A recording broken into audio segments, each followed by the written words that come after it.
Aydınlık bir ortam, taze ve güzel yiyecekler, hazır bir yuva kutusu ve erişkinliğe ulaşmış muhabbet kuşları. Evet, buradan bakıldığında hiçbir sorun yok gibi. Doğaları kadar olmasa da tüm ihtiyaçlarının olduğu donanımlı bir kafes. Ancak başarısız bir üretim denemesi. Evet, uzaktan baktığımız zaman her şey doğru gibi görünebilir.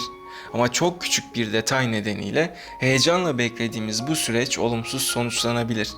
Peki kuşlarımızın yumurta yapmamasına sebep olan bu detaylar neler olabilir? Gelin hep birlikte bakalım. Yaş. Muhabbet kuşları sağlıklı olarak yavru yapma yeteneklerine 7-8 aylık olduklarında kavuşurlar. Bu yaşa gelen her muhabbet kuşu beğendiği bir kuş ile eş tutarak yumurta hazırlığı yapar. Kuşlarınızın yavru yapmama sebebi birinin ya da her ikisinin erişkinliğe ulaşmamış olması olabilir. Bu nedenle yuvalık takacağınız kuşlarınızın yaşlarından emin olmalısınız.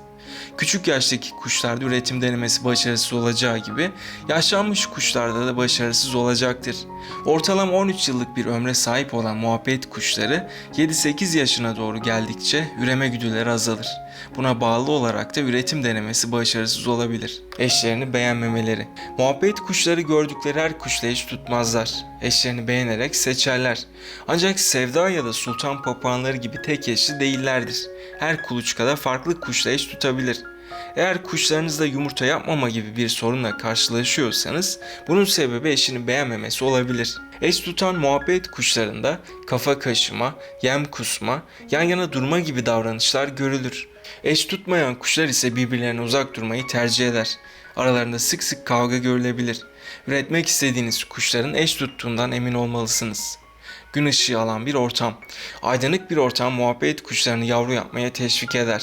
Ancak aydınlık ortamdan kasıt ortamı aydınlatan bir lamba değil, doğal gün ışığıdır. Yapılan araştırmalar insanların göremediği UVB ışınlarını muhabbet kuşlarının gördüğünü ve bu ışınların onların eş seçimde etkili olduğunu göstermiştir. Tüylerine yansıyan UVB ışınları onları birbirlerine karşı daha etkileyici göstermektedir. Özellikle de erkek kuşlar dişi kuşlara kendilerini beğendirmek için UVB ışınlarının tüylerine kazandırdığı fosforlu görünümden yararlanırlar. Üretmek istediğiniz kuşları doğal gün ışığı alan aydınlık bir odaya koyarak kolay eş tutmalarını sağlayabilirsiniz. Küçük yuvalık. Küçük yuvalıklar yumurta yapmama sorununa neden olabilir.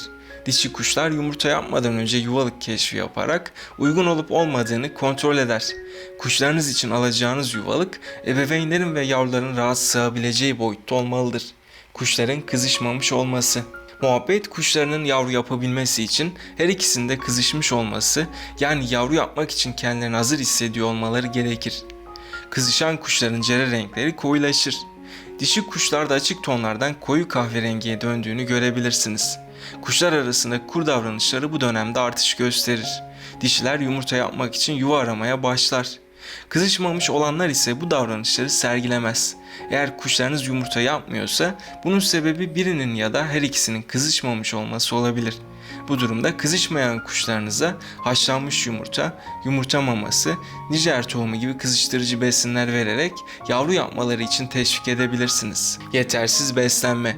Yetersiz beslenen kuşların bağışıklık sistemleri zayıftır. Enerjik olmayan görünümleri vardır. Yavru yapmasını istediğimiz kuşların enerjik ve vitamin mineral eksikliği olmayan kuşlar olması gerekir. Bu nedenle üretmek istediğiniz kuşların tohum çeşitliliği orantılı olan yemleri, ekstra olarak da haşlanmış yumurta, yumurta maması, meyve sebze gibi besinleri yemeleri gerekir. Dengeli beslenen bir kuş enerjik olacaktır. Bu durumda onu yumurta yapmaya teşvik edecektir. Kalsiyum eksikliği. Kuşlarda yumurta kabuğunun oluşumunu kalsiyum sağlar. Kalsiyum eksikliği olan kuşlar yumurta yapmazlar. Kuşlarınızın kalsiyum ihtiyacını karşılamak için kafeste mutlaka kalamar kemiği takılı olmalı. Eğer kalamar kemiği yoksa doğal olarak yumurta kabuğu da verilebilir. Tüy dökümü. Sağlıklı bir muhabbet kuşu yılda 2 kez tüy dökümüne girer. Eski tüylerini döker ve yerine yenileri çıkar. Bu süreçte halsiz ve durgun olurlar. Eşlerine karşı çok ilgi göstermezler. Eğer kuşunuz tüy döküm dönemine girdiyse üretim denemesi başarısız olabilir. Tüy döneminden sonra tekrar yuvalık takabilirsiniz. Sağlık sorunları. Kuşunuzda eğer genetik ya da sonradan oluşan bir sağlık sorunu varsa bu onun yavru yapmasını engelleyebilir. Örneğin bazı kuşlarda üremeyi doğrudan etkileyen kısırlık sorunu vardır. Yine kuruma hastalığı, Fransız tüy hastalığı gibi kuşların bağışıklığını zayıflatacak diğer hastalıklarda kuşların yavru yapmasına engel olabilir. Yumurta yapmalarını istiyorsanız kuşlarınızın sağlık durumlarından emin olmalısınız. Kafes düzeni. Oyuncaklarla kaplı kalabalık bir kafes kuşların üremesine engeldir. Eşler arası ilgiyi azaltır. Bu nedenle üretmek istediğiniz kuşların kafeslerinde fazla olan oyuncakları ve eşyaları çıkarmalısınız. Kafeste tek bir tünek olması dişi kuşun kaçmamasını ve kuşların daha kolay eş tutmasını sağlar. Kalabalık bir kafese sahipseniz minimum düzeyde eşya olan kafese dönüştürmelisiniz. Fazla kuş sayısı. Eğer 3 ya da 5 kuşu toplu olarak besliyorsanız kafeste bulunan diğer kuşlar çift kuşu rahatsız eder ve üremelerine engel olur. Yavru yapmaları için kafeste sadece 2 tane kuş bulunmalı. Ortamın rahatsız edici olması.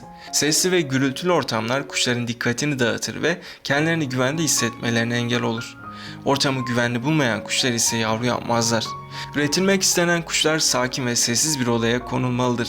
Bu süreçte yem su değiştirmek dışında kafese çok bakılmamalıdır. Kuşları salmak. Üretim döneminde kuşların sık sık kafesten çıkarılması onların dikkatini dağıtır ve yavru yapmazlar. Bu süreçte kuşlarınızı kafesten çıkarmamalısınız. Kuşların yeni alınmış olması. Yeni alınan kuşların ortama ve eşlerine alışması için zaman tanınmalıdır. İlk alındıklarında çekimser davranışlar sergiler. 3-4 hafta geçtikten sonra ortama tamamen alışır ve eşiyle ilgilenmeye başlar. Zaman geçtikçe eş tutarak yuva hazırlığına başlar. Bu nedenle yeni alınan kuşlara adaptasyon süresi tanımalısınız. Tüm bu durumları öğrendiğinize göre artık kuşlarınızın yavru yapmama sebebini tespit ederek bu eksikliği giderebilirsiniz. Umarım bu video kuşlarınızı üretmek konusunda sizler için faydalı olacaktır.